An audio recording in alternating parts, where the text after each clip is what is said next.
My name is Jesse Reeves. In today's video, we'll be reviewing how to create and edit activity codes in CaseMaster Pro Online. We will also be reviewing how to add our newly created code into a file. Before we begin, I'll point out that I am in a demo database in version 4.1 of the application. This means that your screen may look slightly different than mine, but the same features should apply. Starting at the main case file screen, we'll first navigate to Administration, Lookups, Case File, Activity Codes. In the grid, we can see all current activity codes, as well as some details about each. This grid also works like all others in CaseMaster Pro Online, where we will be able to search, filter, and export in a number of different ways. If you would like a review on using CaseMaster Pro Online grids, please view our Case File Basics video. Now though, we'll create our first code. To do this, we'll simply click Add New. Here, we'll be provided our pop-up to enter our activity code information. These fields are self-explanatory, but I'll go through each to ensure you are able to use the options to their fullest potential. The first field is the description. This is what you'll be searching for when adding the code. This should briefly describe the code, being descriptive but concise. The inactive flag determines whether this activity description will appear as an option in the drop-down listing for new activity codes. If you cannot find a code when adding an activity to a case file, this option may be selected and will need to be deselected in order to use.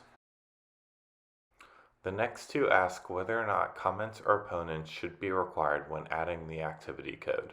If one of these options is selected but not entered when adding the activity code, you will not be able to continue until the corresponding field is populated. The last in this group is legal status. Simply select this if your new code is considered a legal status or high priority activity code.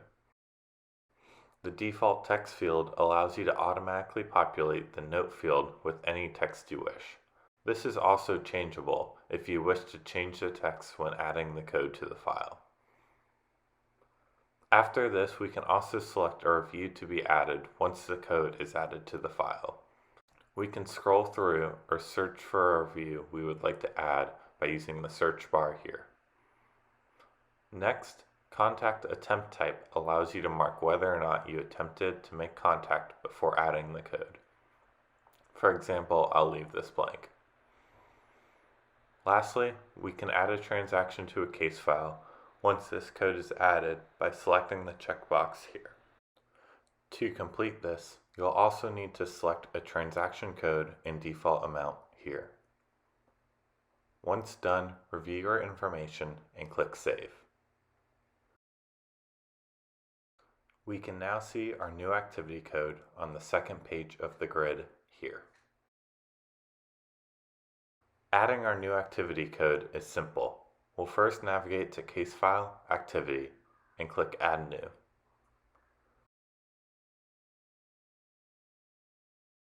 Next, we'll simply select our code and click Save.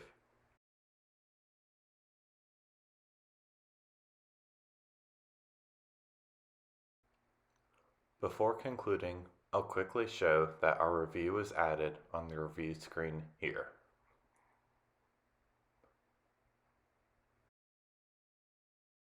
We can also see that our transaction was added by going to the transaction screen here. And that wraps up today's video. If you have any questions, feel free to contact us through the contact support icon in the application or through our website. Thank you and have a great day.